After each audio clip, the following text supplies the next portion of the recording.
একটা জাতিকে ধ্বংস করে দেওয়ার জন্য কি লাগে, তার নিজস্ব আত্মপরিচয় বলতে কিছু থাকবে না, তাকে সাংস্কৃতিক ভাবে পুরোপুরি পঙ্গু বানাই দিতে হয়। সে সংস্কৃতির নামে এমন কোনো কিছু আমদানি করবে এবং এমন কোনো কিছু নিয়ে জীবন কাটাবে যেগুলো আদৌ তার না। একটা ভাষা হলো তাদের মূল আইডেন্টিটি। যখন আপনি ভাষাটাকে কেড়ে নিবেন তখন একরকম তার আত্মপরিচয়টাকে মুছে ফেলে দিচ্ছেন প্রথমেই। সেই জন্য উপনিবেশবাদীরা, আধিপত্যবাদীরা সাংস্কৃতিক জায়গা থেকে আক্রমণ সময় চেষ্টা করে যে তাদের আপন ভাষাটাকে মুছে দেওয়া। যেমন আমাদের এখানে ভারতীয় হিন্দি সিনেমা যেভাবে চলে, এভাবে কি তারা অন্য দেশের উপরে এই আক্রমণটা চালাইতে পারে? আমাদের ভূখণ্ডের মধ্যে যেভাবে ছোট ছোট ছেলেপেলেরা পর্যন্ত হিন্দি ভাষায় কথা বলতে পারে, ঘরে ঘরে টিভিতে হিন্দি চ্যানেলে জয় জয়কার হয়ে গেছে, এগুলো কি অন্য কোনো দেশে হয়েছে এভাবে? এটা হয় নাই। একইভাবে আপনি যদি তুর্কির অবস্থা দেখেন, তুর্কিতে কি হয়েছিল?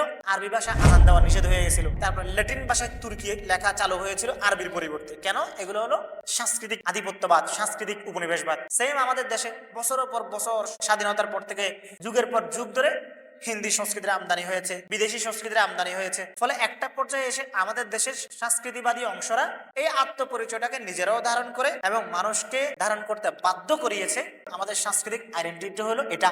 ইসলামী সাংস্কৃতিক যে পরিচয় ছিল সেই পরিচয়টাকে মুছে ফেলে দেওয়া হয়েছে।